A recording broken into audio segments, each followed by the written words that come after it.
नमस्कार, मैं हूं पवन त्यागी। संसद के अंदर जिस तरह से महुआ मोइत्रा जो टीएमसी की सांसद हैं, उनकी पोल खुली कि संसद में सवाल पूछने की एवज में उनको गिफ्ट दिए जा रहे थे, उस पर उनको सजा मिली, उनकी सदस्यता गई, दोबारा चुन करके आ गई हैं और फिर वो एक बार सांसद बन गई हैं। जनता का फैसला है और हमारे देश की प्रक्रिया है, लेकिन फिर से एक बार वो विवादों में हैं। इस बार विवाद में हैं वो महिला आयोग की अध्यक्ष रेखा शर्मा पर टिप्पणी करके, और टिप्पणी भी ऐसी जो अभद्र टिप्पणी कही जाएगी, क्योंकि उन्होंने जो टिप्पणी रेखा शर्मा पे की है, जो कि बहुत भद्र महिला हैं, उनके ऊपर इस तरह की टिप्पणी करना, उनको व्यक्तिगत रूप से टारगेट करना, मुझे समझ नहीं आ रहा कि टीएमसी की ये महुआ मोइत्रा का रेखा शर्मा से दिक्कत क्या है। दिक्कत असल में है क्योंकि रेखा शर्मा महिला आयोग की अध्यक्ष हैं, और जब भी पश्चिम बंगाल में किसी के ऊपर, महिला के ऊपर अत्याचार होता है, संदेश खाली में हमने देखा कि ये टीम बड़ी एक्टिव हुई थी, और वहीं से टीएमसी की पूरी टीम यानी ममता बनर्जी और उनके बाकी लोग रेखा शर्मा को टारगेट करने में लगे हुए हैं।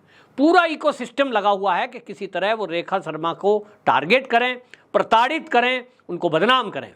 अभी हाल ही में हाथरस के अंदर आपको याद है कि एक जो सूरजपाल जाटव नाम का एक व्यक्ति, जो कि कथा अपने आप को गुरु कहलवाता बल्कि भगवान कहलवाता है, उसके कार्यक्रम में भगदड़ मची, 135 लोगों की मृत्यु हो गई। रेखा शर्मा महिला आयोग की अध्यक्ष हैं और उनकी जिम्मेदारी है कि भारत के अंदर यदि कहीं भी कोई घटना, दुर्घटना महिलाओं के साथ होती है तो वो अपनी जिम्मेदारी निर्वहन करने के लिए वहाँ जाती हैं। हाथरस में भी गई। अब हाथरस में बीजेपी की सरकार है, अगर विपक्ष की माने तो भाई, और है भी हकीकत कि वो भारतीय जनता पार्टी से जुड़ी हैं, तो भाई महिला आयोग किसी पार्टी का नहीं होता। जैसे कि राष्ट्रपति बन जाता है, कोई राज्यपाल बन जाता है, तो कहा जाता है कि वो एक इंडिपेंडेंट बॉडी है, फिर उसको आप पार्टी से ना जोड़िए। और इसीलिए वो भारतीय जनता पार्टी शासित राज्य होने के बावजूद भी वहाँ विजिट पर गई कि मौके पर वो देखें कि महिलाओं के साथ हुआ क्या है, बच्चियों के साथ कुछ गड़बड़ तो नहीं हुई है, इसके पीछे कोई षड्यंत्र तो नहीं है। बाकी एजेंसी भी जाती हैं, पुलिस भी जांच कर रही है। अब बरसात का मौसम है, वो राष्ट्रीय अध्यक्ष हैं, किसी ने पीछे से सेवादार कोई है तो उसने छाता ऊपर कर दिया। ऐसा अक्सर होता है कि अगर कोई मूवमेंट है वीवीआईपी और वीआईपी, तो कोई ना कोई, अगर पार्टी का, कार्यालय का कोई पियोन है, कोई सहायक है या कोई असिस्टेंट है, कई बार वो सम्मानजनक तरीके से भी छतरी ऊपर कर देता है। इसमें कौन सी बड़ी बात है। लेकिन इसको विवाद बनाते हुए रेखा शर्मा पर यह टिप्पणी करना कि वो अपने बॉस का पजामा संभालने में लगी है, ये क्या शब्द हुआ भाई? बॉस का पजामा मतलब क्या आप ये कहना चाहती हैं कि इसमें जो घटना हुई है हाथरस के अंदर, भगदड़ जो हुई है, ये भारतीय जनता पार्टी ने कराई है? ये किस तरह की दलीलें हैं? योगी सरकार पर पहले दिन से सवाल उठाना शुरू कर रहा है ये विपक्ष।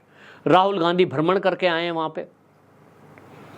मतलब संदेश खाली की घटना नहीं है।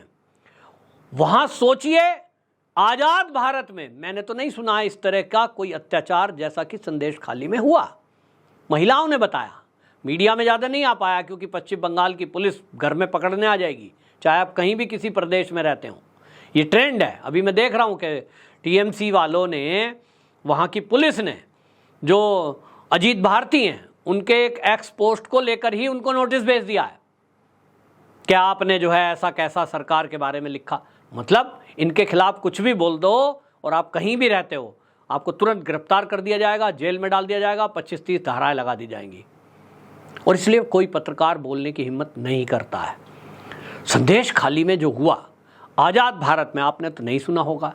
बात आई गई होगी क्योंकि मीडिया ने नहीं दिखाया, कुछ ने डर की वजह से, कुछ ने बिकने की वजह से, किसी ने हिम्मत की, तो वो हिम्मत वाले जो पत्रकार हैं उनको ज़्यादा से ज़्यादा 10-20 हज़ार लोग देखने वाले हैं, और इसीलिए वो चर्चा में नहीं आया। सोचिए क्या बताया गया कि वहाँ पर जो आसपास के शाहजहां शेख और उसके गुंडे हैं, वो हिंदुओं के घरों में जाकर उनकी महिलाओं को देखते थे।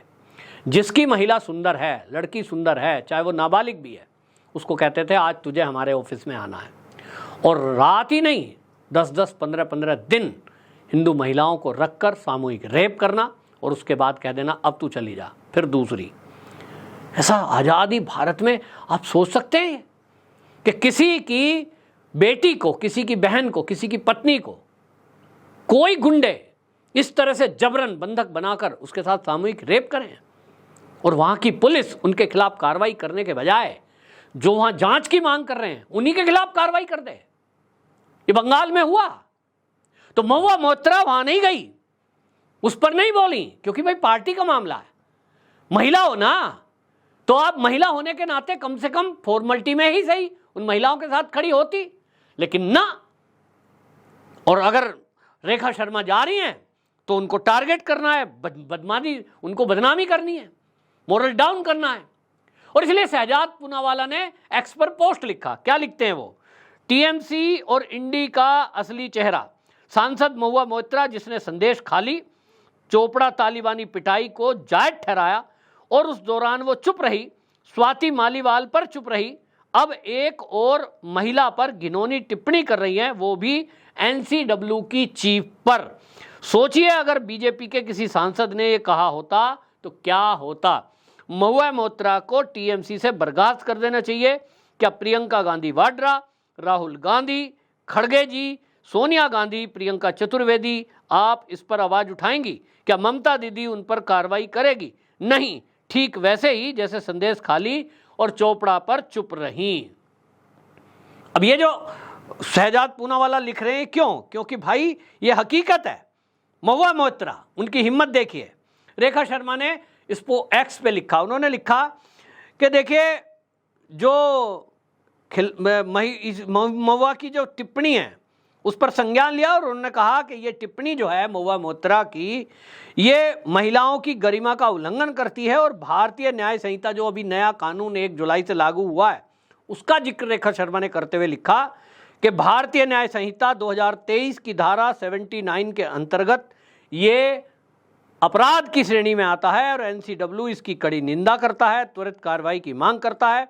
लोकसभा स्पीकर ओम बिरला और दिल्ली के पुलिस कमिश्नर को उन्होंने मेल दे करके कार्रवाई करने के लिए कहा है। लेकिन महुआ मोइत्रा जानती हैं कि वो टीएमसी की सांसद हैं और उन पर कोई फर्क पड़ता नहीं, बहुत पैसे हैं, बहुत पहुंच है, उनका कुछ होगा नहीं। अगर कहीं निचली अदालत कुछ करती है तो जैसा मैंने कहा सुप्रीम कोर्ट पहुंचते पहुंचते बहुत समय हो जाएगा, मामला इधर उधर हो जाएगा। क्या लिखती हैं वो?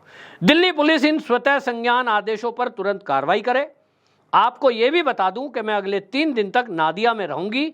अगर आप मुझे तुरंत गिरफ्तार करना चाहते हैं तो मैं अपना छाता खुद पकड़ सकती हूं। ये कौन लिख रहा है?